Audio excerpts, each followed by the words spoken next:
दोस्तों आपने 50,000 या इसके आसपास का लैपटॉप परचेज़ किया है या परचेज़ करने वाले हैं तो ये वीडियो आप लोगों के लिए देखना बहुत ज़्यादा ज़रूरी है। आप लोग इस वीडियो को लास्ट तक देखिए। अगर आप इस वीडियो को नहीं देखेंगे पूरा तो आप कुछ डेफिनेटली बहुत अच्छा मिस कर देंगे जो मैं आपको बताना चाहता हूं, और आप लोगों के लिए कुछ नुकसान भी हो सकता है अगर आप इस वीडियो को नहीं देखेंगे। तो प्लीज़ इस वीडियो को लास्ट तक देखिए। वीडियो आप लोगों के लिए बहुत ज़्यादा इंपॉर्टेंट है और मैं चाहता हूं आप इस वीडियो को लास्ट तक देखें। नमस्कार, मेरा नाम है और आप देख रहे हैं technical drops, learn something technical which is important for you. दोस्तों सब्सक्राइब नहीं किया चैनल को, प्लीज़ सब्सक्राइब करके रखिए जिससे कि आने वाले वीडियोज़ को नोटिफिकेशन आपको टाइम पर मिलते रहें, क्योंकि मैं कंप्यूटर साइंस की निच पर आप लोगों के लिए बहुत सारे टेक्निकल वीडियोज़ प्रोवाइड करता रहता हूँ। आपके कुछ भी डाउट्स हैं, कुछ भी सवाल हैं, कुछ सुझाव हैं, वीडियो के नीचे कमेंट बॉक्स में आप मुझसे पूछ सकते हैं। मैं आप लोगों को आपके कमेंट्स के रिप्लाई जरूर करूंगा और आप लोगों के कमेंट्स पर एक सेपरेट वीडियो जरूर बनाऊंगा।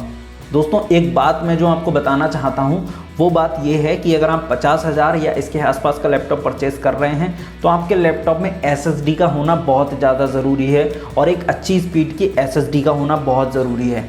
दोस्तों अगर आप 50,000 की रेंज में लैपटॉप परचेज कर रहे हैं, आसूस के लैपटॉप्स जैसे कि आसूस के टफ जो लैपटॉप्स हैं, और भी बहुत कंपनियों को लैपटॉप आ रहे हैं 50,000 की रेंज में, तो अगर आप जो है एक अच्छे प्रोसेसर के साथ में लैपटॉप परचेज कर रहे हैं और अगर आप 2020 में अपना लैपटॉप नया परचेज कर रहे हैं तो SSD ज़रूर परचेज़ कीजिए, क्योंकि SSD आपको परचेज़ करना बहुत ज़रूरी है। मैं तो कहूँगा मैंडेटरी है, क्योंकि अगर आप एक अच्छे GPU और CPU के साथ में लैपटॉप अपना परचेज़ कर रहे हैं तो अगर उसके साथ में SSD नहीं होगी तो आपका लैपटॉप बेकार ही समझिए, क्योंकि वहाँ पर आपको स्पीड, जिस स्पीड की वजह से आपने अपना लैपटॉप लिया है, जो स्पीड आप अपने लैपटॉप में चाहते हैं वो आपको मिल ही नहीं पाएगी।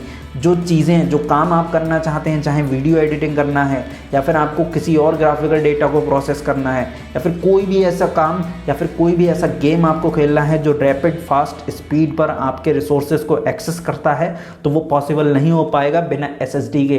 दोस्तों CPU और GPU अच्छा होने के बाद कंप्यूटर में एक ही चीज़ बचती है जो उसको बॉटलनेक करती है, उसको पीछे की ओर धकेलती है, वो है हार्ड डिस्क ड्राइव। SSD और हार्ड डिस्क ड्राइव के कंपैरिजन पर एक सेपरेट वीडियो मैंने पहले ही बना दिया है, ऊपर आई बटन में लिंक है, उस पर क्लिक करके आप उस वीडियो को देख लीजिए। आप वीडियो को देखने के बाद खुद डिसाइड कीजिए कि मैंने उसमें अच्छी नॉलेज आप लोगों के लिए प्रोवाइड की है या नहीं की है। तो ये वीडियो आप लोगों के लिए बहुत ज़्यादा ज़रूरी है, आप ज़रूर देखिए उस वीडियो को।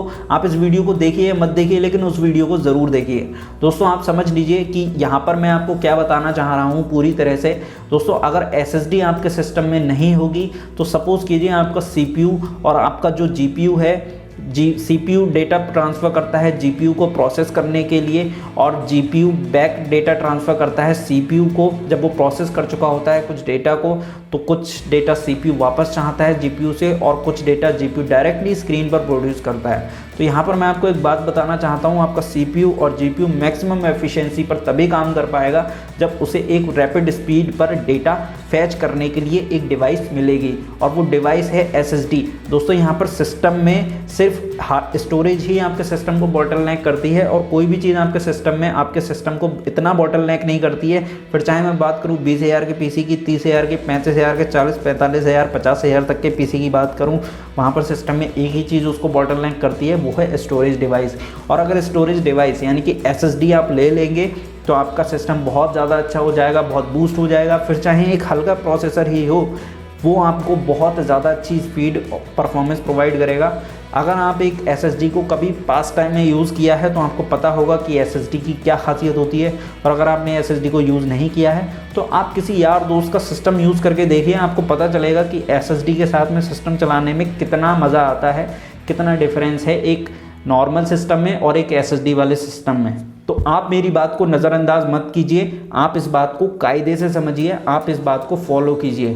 दोस्तों आई होप आपको ये बात समझ में आई होगी कि मैं आपको इतना इंसिस्ट क्यों कर रहा हूँ SSD के साथ में सिस्टम परचेज करने के लिए। आपको अच्छा लगा है वीडियो तो प्लीज़ लाइक कीजिए इस वीडियो को, चैनल सब्सक्राइब कर लीजिए, बेल आइकन को प्रेस कर लीजिए। मैं मिलता हूँ आपसे अपने नेक्स्ट वीडियो में, तब तक के लिए नमस्कार, जय हिंद।